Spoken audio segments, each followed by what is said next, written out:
let me tell you, communism does not work.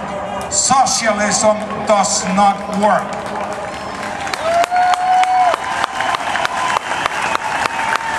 Let me tell you what redistribution of wealth has done in Cuba. In Cuba, there are three very distinct classes of people. Number one is the party. These are the ruling class. They are the government. They are the ones who control all wealth, and they themselves all live like millionaires. Number two is the army. They are the enforcers. They rule by fear, and they oppress the people by running the black market. And number three is the people. This is the great common denominator. There is equality among them. They all equally starve. That's what the economy has been reduced. The average salary in Cuba today is $14 a month. $14 a month.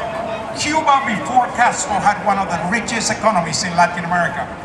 It produced 55% of all the sugar of the world. Today, it not only produces not even 5%.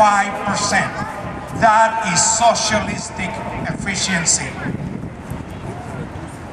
You know, many Christians, many people of principle have said, politics is a dirty business. I don't want any part of it. But you know, that's throwing in the towel. We must do the opposite.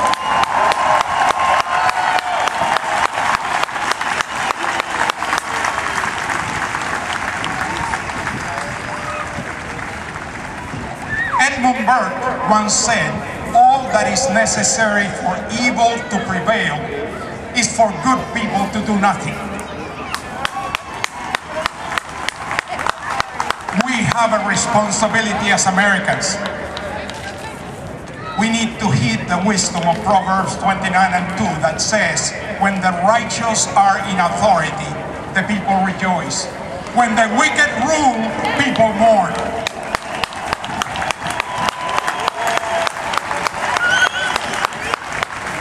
Let me tell you a very short grassroots story that I was blessed to be a part of.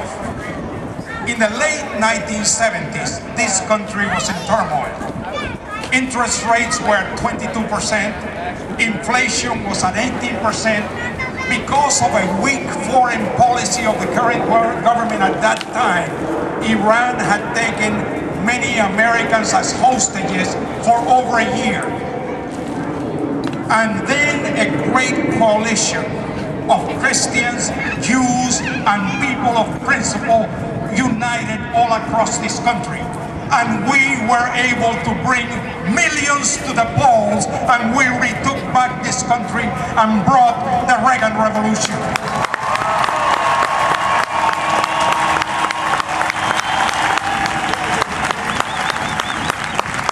We can do it again. We, the people, have the power. Just the same as in 1980 we threw the bombs out, we need to throw the bombs out in 2010.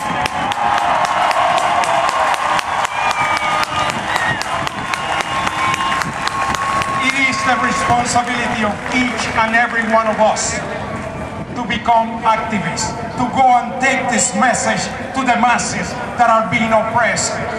People, we have to protect what our forefathers fought for. We are not going to cower down and succumb to socialism.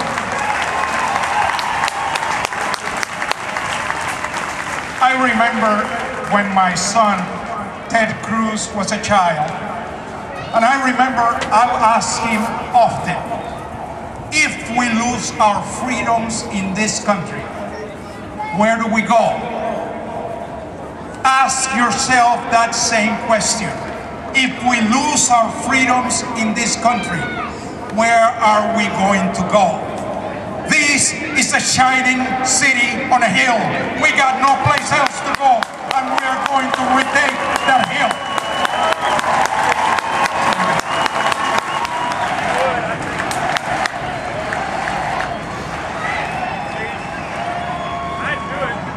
You know, as we started this evening, we began saying the Pledge of Allegiance to the flag.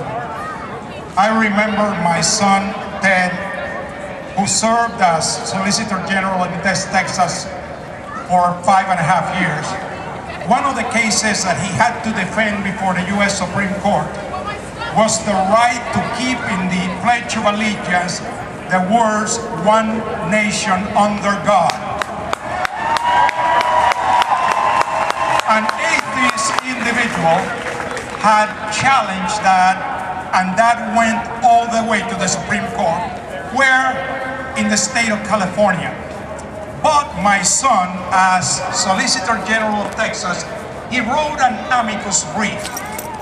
And only by a miracle of God, California allowed Ted to defend this case at the U.S. Supreme Court.